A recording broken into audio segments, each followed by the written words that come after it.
Hey guys, welcome back to Super Dynamic Bros. I'm Michael Sarabona. I'm Isaiah Amato. And today we're going to be doing our top 10 movies of 2018. Because it's a new year, it's a new us. Right? Is that what the kids say these days? Yeah, new year, new me. Alright guys, so these are our top 10 favorite movies of ours. These are our personal top. These are personal favorites. I wouldn't call these the best movies of 2018. I think these are the ones that, like, man, I felt something good after watching this movie. Yeah, like something memorable, something like I didn't see every single movie this year. I wish I did. I've seen as much as I could with this AMC pass I have. But AMC definitely. I love you. But sponsor me. For sure, yeah. Definitely save me $20 a month. Yeah, for the movies that we did pick, or the ones that we felt more like into, the best, like you said, the feelings that we felt leaving this movie theater. Yeah, so I'm sorry to any of you movies that will be nominated for an Oscar. I don't think any of you are going to be in my top 10. Yeah. All right, so starting off with number 10, I am actually going with Overlord. I wish I would have saw Overlord. That's another movie I wish I would have saw, because everybody kept telling me Overlord was so much fun. Yeah. So much fun. And honestly, like, you would think that movie would be like ridiculously stupid, because it's pretty much like, kind of like a Nazi zombies type of movie set in World War II. But no, it took itself very seriously enough for what it was. And I honestly cared a lot about the characters. Had a lot of fun with that movie. Yeah. Dig it. Good movie. Yeah, my number 10 is A Quiet Place. Probably the best horror movie of this year that came out in the beginning of this year. Oh, the best horror movie that came out in the beginning of this year, the best horror movie. Oh, not this year, last year. I'm still thinking it's 2018. Jesus, we're 3 days into 2019. I'm sorry. Yes. 2017. Happy New Year. Happy New Year. Yeah, the best horror movie of last year. That came out in the beginning of last year. Yeah, that was a good story. It was nice. It was majority of the time it was just quiet, which I loved. It was something different. The movie theater was finally quiet at once, and I was like, it's a peaceful time to be at the movie theater. I do have to say, A Quiet Place is the most stressful movie of 2018.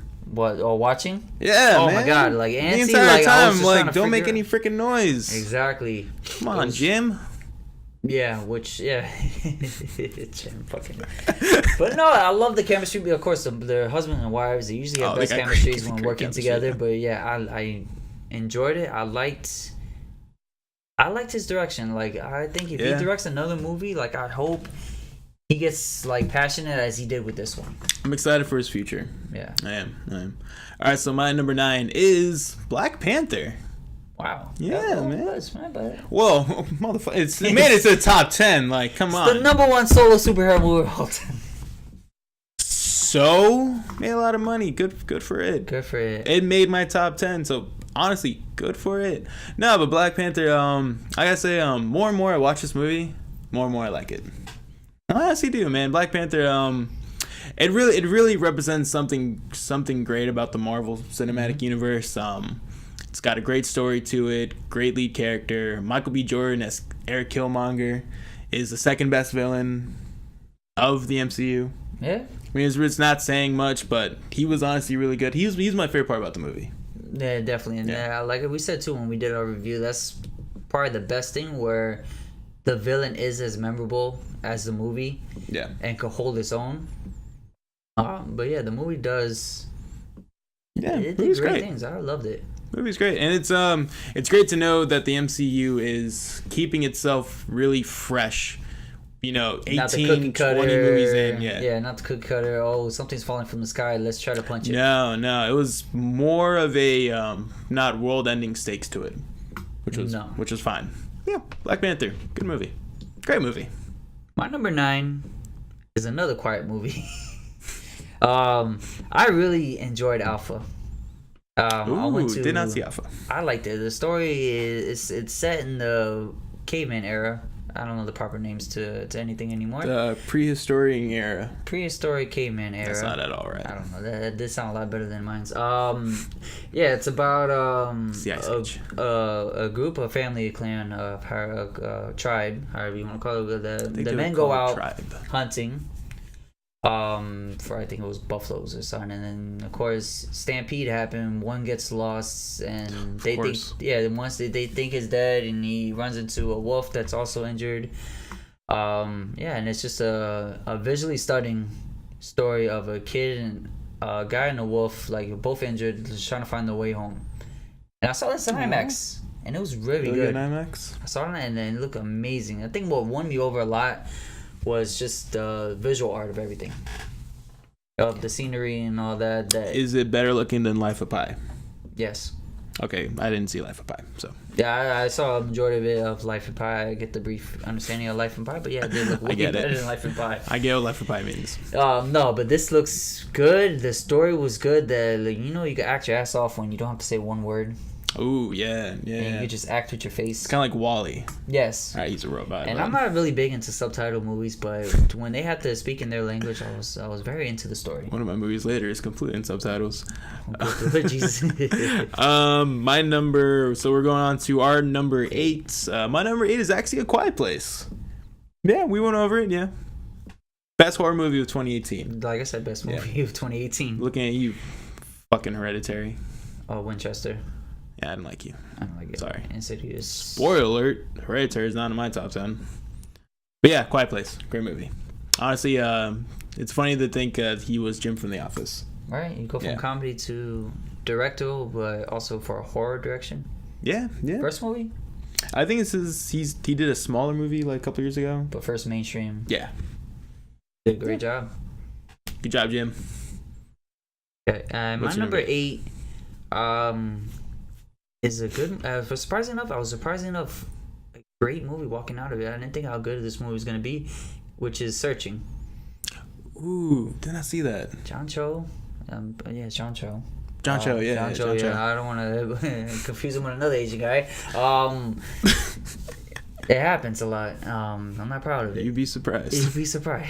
But the whole movie takes place in in front of a screen. It's one of those screen type movies like Unfriended or really pretty much Unfriended. I'm trying to think of another movie. It's all like on his MacBook, right? Yeah, everything takes place with whatever it's Skype so he's Skyping everybody majority of the time. He's using Google. Like everything takes place in front of a computer or on the computer or on the news.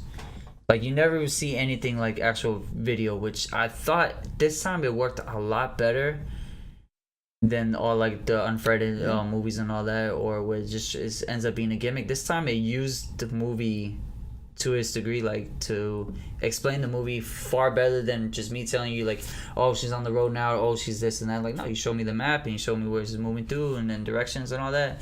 Like, yeah, like I said before when I was reviewing this movie, like watching the movie, like I felt like I was investigating the movie myself, trying to find his daughter. Like I was piecing everything together. I'm looking through the thing for clues and all that. And I was he did it. I know he did it. Exactly. I was like, it's a game of Clue mixed with Dora the Explorer. Like, but it was so good, and it got me hooked to my seat to find the twist and everything at the end of the movie. Like, that movie got me on my edge of my seat trying to figure this case out. Well, that better be on the DVD box. Searching. It's like Clue mixed with Dora the Explorer. That's exactly how I want to quote it as. They're lucky I don't write for major movie companies. And on the bottom, I said, written by Isaiah Romano. Yeah. It was Clue mixed with Dora the Explorer. Searching. Great movie. I gotta go see it. I'm gonna watch it. It's definitely good. All right, so my number 7th pick is Aquaman. I am shocked that I have Aquaman on this list. I'm shocked I have a DCEU movie right now on this list. I'm gonna spoiler alert, it's not on my list. It's a little too new. Like, I just saw it like not long ago. Like, if I see it more than once, then yeah, I don't want to just throw it on here. For the sake of like, okay, it's just fresh in my mind. See, I'm with you on that. I saw it twice. Okay, so yeah, you got a second opinion. I saw it twice. Yeah. I didn't get a second opinion on this one. And I'm not gonna lie, I liked it a lot better the second time I watched it. A lot better. Because there's a lot of things that are like, oh, I forgot. I didn't see that the first time. Oh, that's why that happens. Okay, that explains this. That explains that.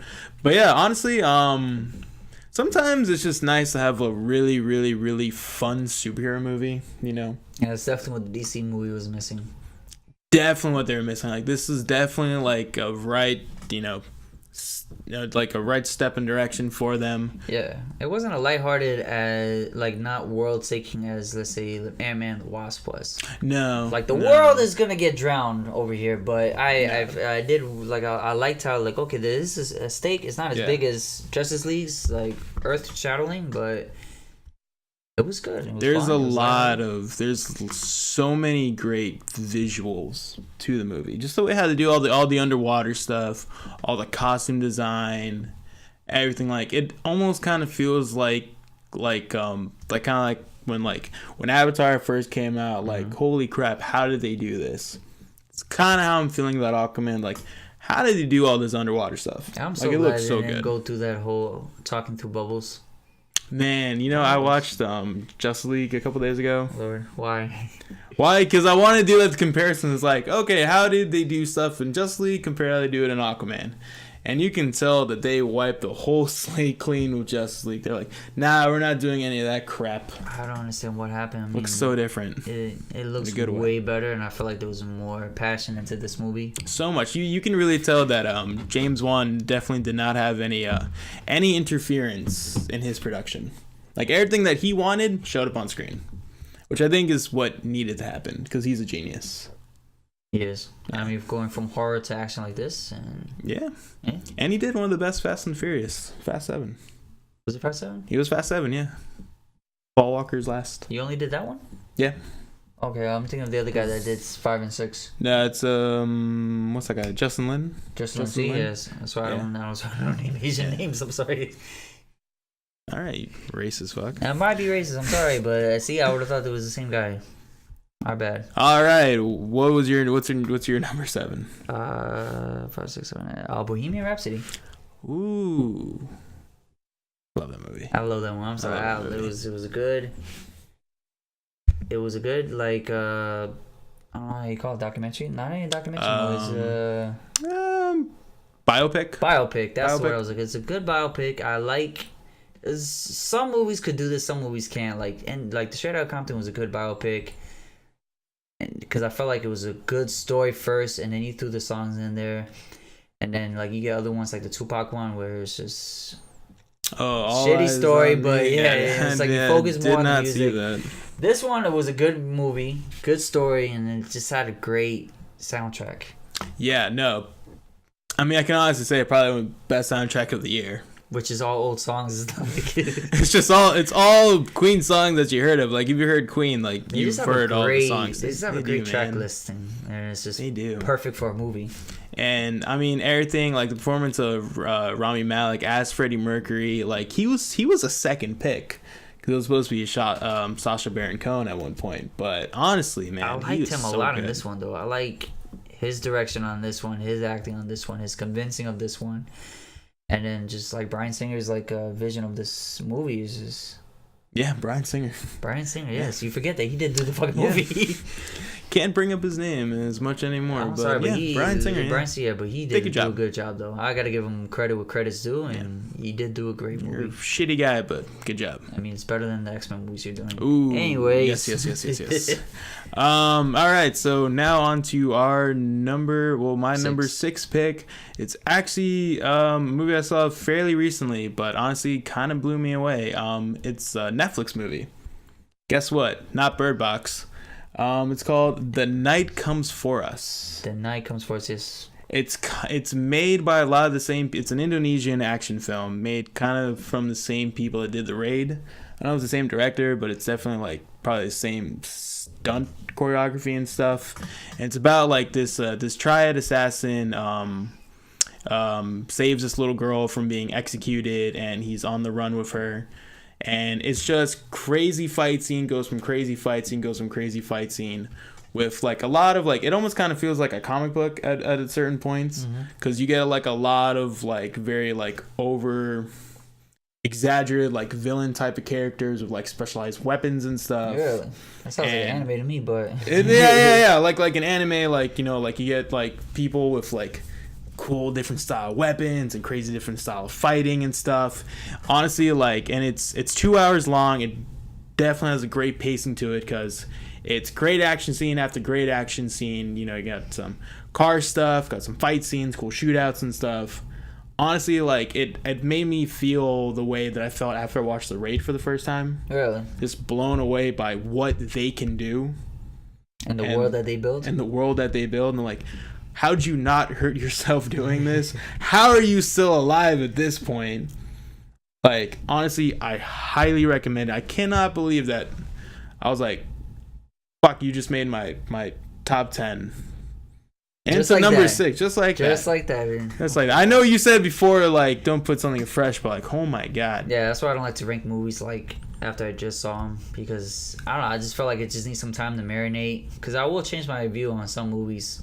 Like some movies I'll rank this, but it ends up after a while maybe higher, maybe less. No, this is something that I want to get like everyone like, come on, let's watch this together, because I need you to see the craziness that I just saw. So it's a good wings and beer movie. Good wings and beer movie. So we know what we're doing. Wings and beer is a playbook. Wings and beer. Yeah, so that is my number 6. How about you? I got Black Panther for number 6. Hey, wow. Okay, you got it higher than me. So I hope you fucking feel better. So I'm the racist one. Exactly. It's a black movie. He needs to be out here. No, I actually did this one a lot. Like he said too, the villain was good. The atmosphere, I just wanted to see more of Wakanda. I wanted to see. Oh yeah, man! I want to see so much more of Wakanda. Like I felt like this is a good start of something that could be bigger, like the technology. And Baku was a great character. Like I hope they do a spinoff of just him. I want him to become Black Panther.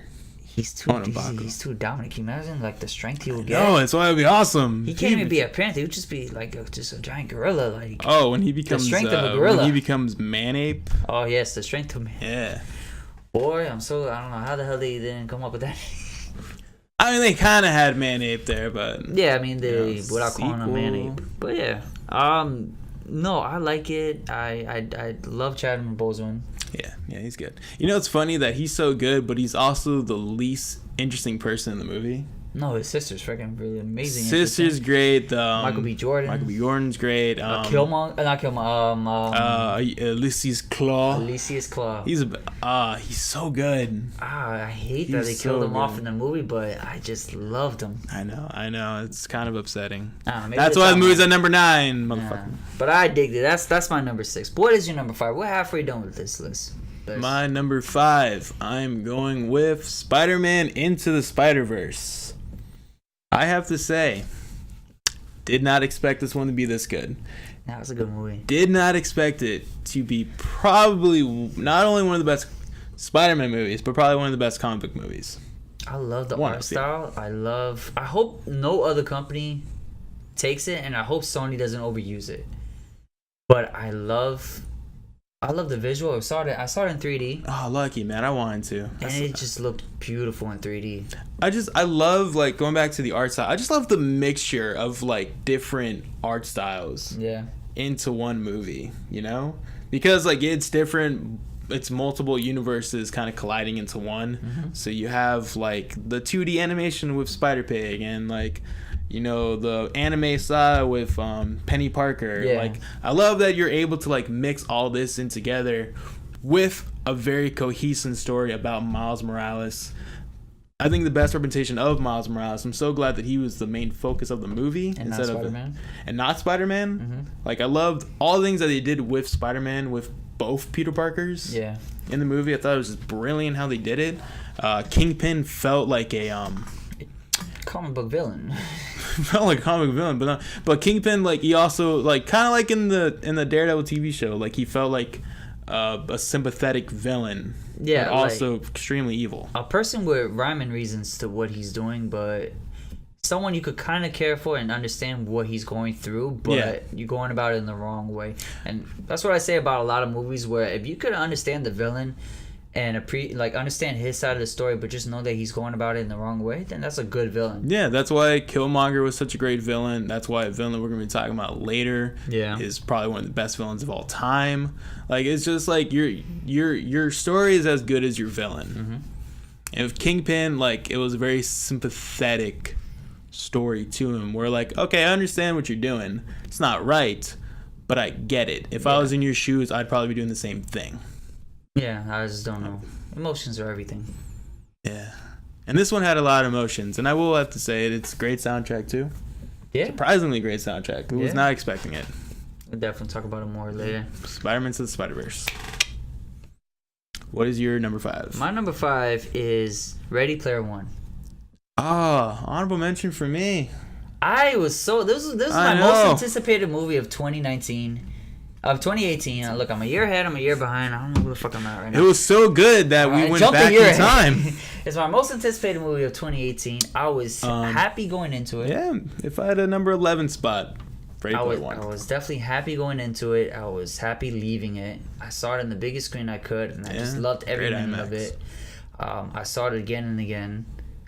And I don't know, the Easter eggs. It was a great repeat viewing because then you can kind of look more to all right. Exactly. I know that. It had the classic Steven Spielberg vibe to it that I've been missing from movies for years. I just didn't have a good hard feeling Steven Spielberg movie since. I mean, I don't I love Spielberg is my favorite director, but sometimes I just don't care about when he makes a movie The Post. Yeah, his linking. Oscars. I care more about this or do you seriously Adventures of Tintin? Yes, I actually like that one. So good. Yeah. I care more about that stuff. Yeah, see the heartfelt children's stories, I think he could do a lot better of, and this was a good E.T. Yeah, this was a good comeback to of those times and eras of when you go see a Spielberg movie, you know what you're getting yourself into. Yeah. But definitely, that's one to go watch. I know. I'm very sad it didn't end up in my top 10. That's right. Aquaman was in my honorable mentions, number 11. My God, I thought Aquaman was better. My number 4 is Bohemian Rhapsody. Yeah. Honestly, Queen's one of my favorite bands of all time. So obviously, I'm biased. Mm-hmm. Well, I mean, yeah. But I thought they did such a great story telling of Queen's Freddie Mercury and Queen. Is it all accurate? Not at all. No, it's just Straight Outta Compton and all that. It's a good story, and you get the idea of what the band and everybody went through throughout the process. I know a lot of people wanted this movie to be more focused on the dirty side of Freddie Mercury, the more nitty gritty stuff. Then for that, just make a Freddie Mercury movie. Yeah, but I just felt like this was more of a celebration of what the band represented. Yeah, which was to be different. Exactly. Their style of music is to be different. Why they have different style songs, it's just to be different. All 4 guys of Queen are 4 very different guys. And that's what the movie kind of represented for me, is that it's okay to be different. Yeah, not everybody has to do the same thing and all that. Which even Freddie Mercury said in the movie too, when he was doing his solo albums, he's like, I hated it because they all agreed and did exactly what I said. Nobody argued with him. Nobody told him hey, maybe we should do this one. People need to feed on different ideas and different point of views of other people just to make something great. Yeah, I love the fact that the dynamic between all the band members was there. You can sense the tension, the pressure, and everything. But in the end, they still came together. Yeah, and everybody had a big part of each song, or one of the greatest songs was made really by this guy or that guy. Yeah, it wasn't just all Freddie Mercury show and Freddie Mercury did all the music and lyrics. And did you hear that the DVD is going to have the full 20 minutes of the Live Aid concert that they reenact? No, all the full 20 minutes. Shit. So. Definitely that I cannot wait. Which, by the way, it's one of the best endings to any movie this year, by the way, is Bohemian Rhapsody. So what is your number 4? My number 4 is Creed 2. Okay. This is probably one of my favorite Rocky series of all time. This is definitely, I feel, is better than the first one of Creed 2. Not Rocky 1, I'm saying Creed 2. Creed 2 is better than Rocky 1. Creed 2 is the best Rocky movie of all time. No, it's definitely, I liked it better than the first one. I felt like the first one was more of a Rocky story of Rocky kind of stole the show in this one with the whole cancer and all that. This one, I felt Michael B. Jordan took back the movie, and this is his movie, and he was basically the focal point of this one. Definitely more of a Creed story than his Rocky story. Exactly. Rocky, they kind of brushed off this whole thing of the first movie, and he was just kind of like a shadow point or a mentor as it should be, but not overtaking the movie.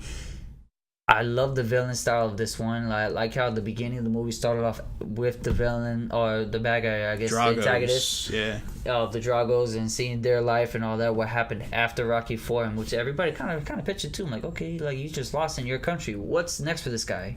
What's gonna happen next? Siberia is what happens next for him. Like they distant him out, and he works at a construction site. I don't know, but it was a good movie. It was surprisingly enough a good montage. I didn't think a movie like this would have a good like after like 6, 7, 8 movies. It's like how many more of a montage can you have like that can still be fresh and good? You can do it, and they did a good one on this one. I love it. You can do it.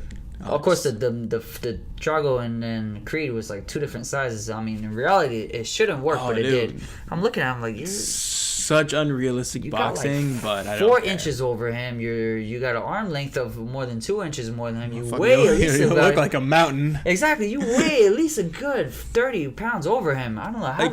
Like, would you consider Michael B. Jordan to be heavyweight? No, he doesn't look heavyweight. He looks at least because like Rocky in the originals was heavyweight. Like he looks heavyweight though. Like he looks like he would be. But like Michael you see like okay, so you remember Canelo, like how he looks and all that, right? Yeah. So that's basically what Drago is like. I mean, that's what Michael B. Jordan is like, sort of built as. Yeah, that's what makes no sense.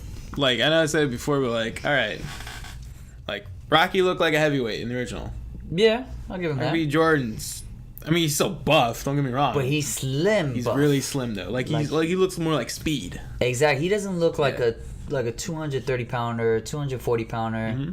No, but he's slim as shit. But I don't know. All in all, like I like the movie. I like the drama in this one. I like the fighting in this one. I like the emotional like of his role and his personal life outside of the ring. Yeah. I think it all definitely the drama in the movie works so well. Like and I'm just gonna say it right now. I mean, my number 3 is Creed 2. Okay, so you're next after this one.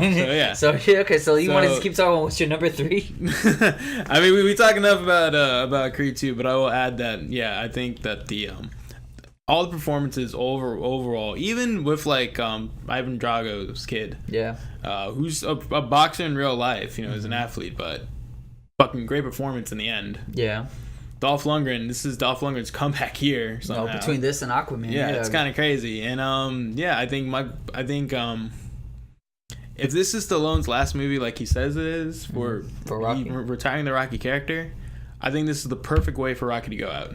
I don't want to see Rocky die. No, this ended it perfect. Yeah. The way, without spoiling it, if you do want to see it, it ends the character of Rocky so good. Beautifully. Even Creed's arc so good where I hope they don't make another Creed. If they make another Creed, I'll be okay fine and happy. As long as the story's good, but right now you ended at such a high note where you don't need to do anything else. Like this ends it perfectly. Yeah. Creed 2. My number 3. What's your number 3? My number 3 is, we're jumping back to Spider-Man now because that's my number 3.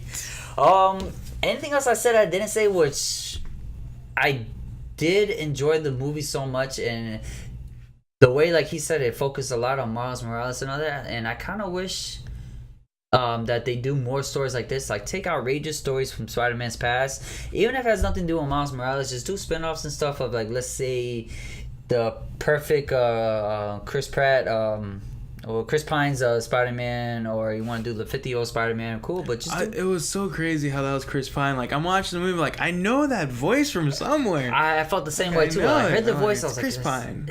And I had to read to the credits. I was like, oh, fuck, it's Chris Pine. No, I know. I didn't catch on to it. I caught on to it, like... But it happened so quickly, I couldn't, like, if he was, like, throughout the whole movie, like, I probably would have, like, guessing. He was so good, yeah. He was good, like, if you want to do stories like that, or just different random Spider-Man stories that you know won't work in live action, but 2099. Yeah, see, do that for the sequel or something, or like just do like random stories of that. I think Sony will be in a good bag of just doing straight animation like that. Let's do the Andrew Garfield movies again, but in the animation style. Exactly. But if you want to make a third one just animated style, or just pick out random like Maximum Carnage, and you want to just do that as a cartoon movie, I think it will work perfect. Yeah, but we're gonna be getting Carnage in Venom too. Yeah, but would it be better? Yeah. I think Venom will work a lot good in this style of animation. It would, yeah. It would. It would. Yeah. So guess what's my number 2? What's your number 2? Venom. Oh, gee. Just kidding. Lord, what is your number 2? Honorable mention, Venom. My number 2 is the franchise that honestly keeps getting better after each sequel. Mission Impossible Fallout. Surprising enough, that's my number 2. Fuck yeah, it is. So now we can just do a straight review on Mission Impossible 2 again. What did we not say the first time that we... I don't know. It gets better and better. Every time somebody says, "Hey, I saw Mission Impossible Fallout," my first question is, "How awesome is Henry Cavill's mustache?" I'm telling you, it's beautiful. And surprisingly enough, too, I said it even before. Like they had time to shave it when Tom Cruise broke his foot. That mustache was so powerful that it brought down a whole franchise. I mean, for DC, it was icing on the cake for Justice League. There was so much problems with it, but yes, the mustache was a big deal. It doesn't help that his mouth looks so fake in that movie, but it was so worth it. Oh my god, yes. So worth it. Henry Cavill, I think I want to see him more as Superman, but I like him in other roles like this. The Man from U.N.C.L.E. He's so good at Man from U.N.C.L.E. I like Man from U.N.C.L.E. so much. Movie. I want to see a sequel of it, but yeah, like I know he's coming out with The Witcher and all that. Like I want to see more. Yeah, that's true. Of him, because I think he has good range, and I think he just needs to like expand his horizon. Nah, he's a really good Superman. It's just that like they don't give him a lot of things to do as Superman. No, they don't. Such a shame because he has the look. That's like Brandon Routh. Like he looks good. He looks like a perfect Superman. It was just shitty writing. Yeah, he was a good Superman. Yeah, he looked shitty good. He movie. looked great for the part. Like Kevin Spacey looked great for the part. It's just like shitty guy playing a shitty guy. I mean, it just made sense. Back then he wasn't a shitty. I mean, nobody knew. Nobody knew he was a shitty guy back then. But yes, for an actor's point of view, he was a good actor. Yeah, back then he was a good guy. He was a good guy back then. But I'm just trying to say, like, he looked good for the part. Everybody looked good for the part. It was just bad writing. Really bad writing. But you get a good writing of a new Superman movie with a good writer, someone who actually cares for the character and all that. Then yeah, I think Henry Cavill. You know, it would be a great Superman, Tom Cruise. But guess what? He's not. Ethan Hunt. Yeah, honestly, the franchise, it just felt fresh, you know? Yeah. Like, it's crazy how you can make 6 movies in of, like, an action series like this, and, like, fuck, they keep elevating everything. Without getting ridiculous, like Fast and Furious? It's never gone the Fast and Furious level. Yeah, never jumped the shark? Never jumped the shark. And they do so many crazy things in these movies, and yet, every time, I'm like... Fuck, just look how they make this. It looks so good. The story is still so good. Tom Cruise is still so good. And I think I saw that on IMAX too. And it looked great. I remember like there was a couple of shots where it's like at the end, right before he like got into the helicopter and do like a wide shot of everything. I was like, wow. Like I stopped there for a second. I took myself out of the movie. I was like, this looks really good. Like, it looks good. Like, but no, they actually, that whole helicopter sequence, they were actually helicopters. Hovering over and under and over. Yeah, those are just helicopters. You didn't need to do all that. You could have done CGI, but it looked great. Oh, but it looks better. Yeah. Looks good. He didn't need to do 6 Halo jumps. But it looks great. Yeah. It looks natural. Like, it looks like he does this before. Like, when he's running on top of buildings, he looks like he does this a lot. Such a great running sequence, by the way. Oh, my God. I love those running sequence. Like, even the older ones where it's just the single shot of him just running and you just see the camera going Mission Impossible 3 when they did was that? Was it yeah, where when he was running like through the building and all. Even though, was it Mission Impossible 4 where he was running and the building was just falling and collapsed behind him? That's 4, yeah. That was 4, That's 4. I was like, wow, this looks great. In Fallout, he has like a 7-minute long like running sequence when he's chasing after Henry Cavill's character. Yeah. It's like, it's so unnecessarily long, but it's awesome because it's Tom Cruise running. Yeah, even the twists, the twist, and like it keeps you on your toes. It still keeps me on it still gets me every time when they pull out a mask. Like, oh, you with this guy this whole time? You got me. I mean, this is the whole gimmick of these movies, but you got me again. I know, like it's still like a Scooby Doo. Like you constantly get me every time. I was like, I did not expect it was this guy. Mission Impossible, great Scooby Doo reboot. It's a great live action Scooby Doo. Fantastic. So yeah, Mission Impossible Fallout, our number 2. So our number 1, I know you haven't guessed it. No, because we haven't said it yet. That too. I know we're the same one. Because it's the most anticipated movie of all time. We'll say it at the same time. Okay, ready? 1, 2, 3. Pacific Rim Uprising. See how quick I could change my shit real quick. I was about to say the actual thing. No, yeah, okay, no, it was Infinity War. The Avengers 3. Infinity War. Yeah, the number 21 movie of this. Was it? No, number 19. Yeah, it was 19 at the number time. 19 of this. We're at 20 now. Yeah, we're at 20 now. We're at 20 now. And, I mean, people thought this couldn't happen. The big culmination of just like everything in the Marvel Universe all coming together, and it did not feel convoluted or unnecessary or bloated at all. Choppy. I mean, if you haven't seen other movies, yes, I kind of want to have questions, because I know there's some people who just seen Avenger movies, and there's probably some people who have just seen like Captain America and then Avengers movies. Yeah. Like, how do you not get confused? I know there's some people who just walked into Infinity War without seeing any other ones, and they walked out liking it. How? I don't know. I don't get it. I mean, because like maybe because we spent the last 10 years dedicating our time to the MCU and rewatching. I can watch all the shows just because I'm dedicated to this universe. You know how many times I watched Iron Man 3, people? Because of him, I've seen it more than because of him, I've seen it more than I should have. But you know what? It's because I love this stuff. And honestly, Infinity War, like, it's a movie that you can constantly keep rewatching and rewatching and rewatching, and it gets better every time. Like, I think I've seen Infinity War probably 10 or plus times. Infinity War, I've definitely seen it 3 times in movies, and then maybe 1 or 2 when it came out on DVD. Yeah, I just kept rewatching, man. It's like I couldn't stop. It's like there's so many great scenes. I mean, the greatest scene of all time is Thor entering Wakanda. Oh, when he just came in with Stormbreaker? Yes. Oh my god. I had the biggest like goosebumps when he finally came in. It was like it was meant to be. Yeah, him in the garden, him and Rocket and Groot. Just fuck everything up in Wakanda. I mean, just it's so good. They destroyed everything. On the look on the bad guys' faces when they enter, like even when he bumped in, and it was just a huge explosion, and everybody's dying around it, and forget it. So good. I mean, just like all your heroes meeting each other for the first time, like Tony Stark's and Doctor Strange's dynamic is awesome because they're the same person, and just like seeing them go back and forth at each other was great. Like one thinks is better than the other and all that, and then also too, like, it didn't feel ridiculous. Like, Talking Trees talking to Captain America. That's so crazy. And it's like it works. It blends. The White Wolf is talking to a raccoon. It's like it works. He's Winter Soldier to me. He's the White Wolf. He's Winter Soldier. But yeah, just like everyone's tones, from Guardians to Thor to Iron Man, they all mix together so well. It's definitely the best Avengers movie, without a doubt. Definitely one of my top. Definitely one of my top Marvel movies. It's my top. Yeah, it's my top. It used to be Winter Soldier for the longest time, but now it's definitely Infinity War now. And definitely now it gets me more anticipated for Endgame. Yeah, and just think how ballsy that movie was to end the way it did, killing off, spoilers if you haven't seen it, which probably should have, half the universe, 50% gone, half the world is gone, which is livestock, humans, everything. And that's how you ended your movie. That's how you villain winning. I love when a villain wins at the end. Sometimes I get excited and happy for him.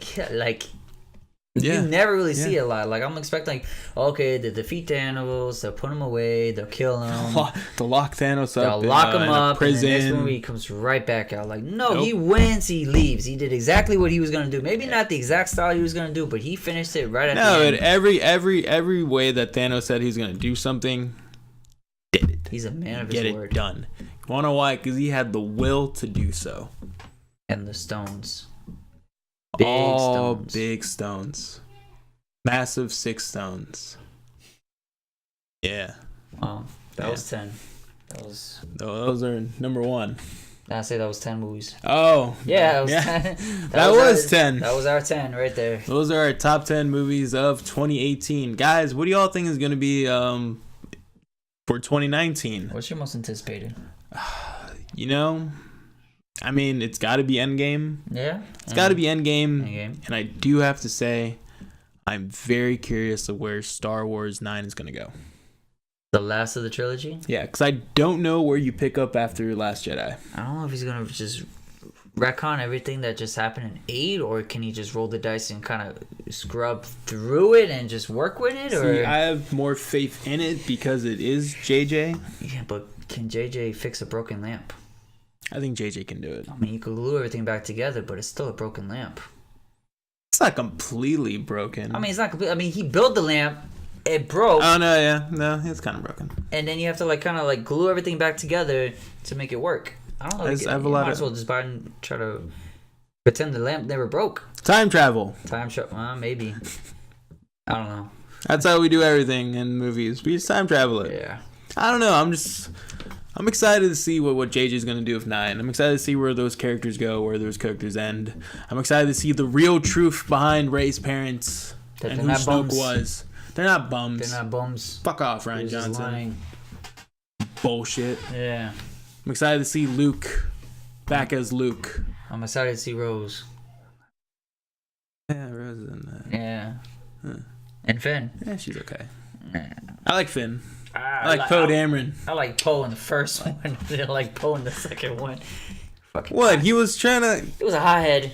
Everything that Poe did in Last Jedi was a better idea than everything the other lady did. Yeah, let me come up with a plan and not tell nobody about the plan. You're absolutely right. Poe was in the right the entire time. Like, yeah, let's actually do something. Yeah, I'll give you that. But they just portrayed him as a hothead. If Poe didn't blow up the Death Knock, whatever the fuck that thing was in the beginning, they would all have died. Yeah. He made the right call. Go Poe. Yeah, but yeah, what about you? That's not a Marvel movie because I feel like that's too easy to name. I'm really looking forward to Alita Battle Angels. That's your most anticipated 2019? Surprisingly enough, yeah. It was supposed to come out this year, and I was like, okay, fuck, now I gotta wait till next year. I'm excited for Alita Battle Angel, but... I mean, yeah, but that's not... I don't want to see Star Wars again. I didn't want to see a Marvel movie. Alita looks pretty good, and I'm kind of excited. I kind of want to see what John happens. Wick. John Wick is a good one, too. Glass is coming like in 2 weeks. I know, man. I'm excited to see Glass. I'm excited to see Glass, but it's not like I have to like. Who gives a shit about Glass? It's just Glass. But no, like Glass looks. There's a lot of good movies out there. Yeah. But if I had to pick one, that's like fuck. I kind of hope this does really good. Ooh, you know what? I know we're running long, but I'm gonna give another one. It Chapter 2. Oh, It Chapter 2 does. I love good. the first one, and I love the cast in it. And I kind of want to see where they go for the cast is so good. Cast is good. They like the majority of it was a lot of fan favorites that we kind of decided on. But a lot of it's like newcomers. Yes, which I was kind of hoping for newcomers because I don't want to see a face and then just think of Bill Hader. I'm excited. That's the one I'm most excited about. I'm happy for Bill Hader's in it, but I don't want it to be where I'm watching the movie. I love Bill Hader. That's just Bill Hader. I mean, like I was watching the first It, and I was like, that's just Mike. From Stranger Things. That's Finn Wolfhard. I know. That's just Finn. Hey, I've seen him in person. Mike. Yeah, and that's just the other guy looked like the kid from Wonder Fred Savage. From Wonder Oh my God, Eddie. Eddie, he just looks like Fred Savage. I'm sorry, I was watching. Yeah, he does look like Fred Savage. Jesus, yes, that's Fred Savage's kid. Yeah, and then we got Stranger Things. And then we got Stranger Things. Yeah. It's not a movie, but it's a movie easy, guys. It's a movie for me. It's a 9-hour movie for me. All right. 9-hour trilogy. Well, guys, 2018's done and over. We're done with it. Bye-bye, 2018. Hello, 2019. We got a lot more things coming. It's going to be a whole dynamic year. All right, well, thank y'all for joining us today on Super Dynamic Bros. And please make sure to always like, share, and subscribe. And always have a dynamic year.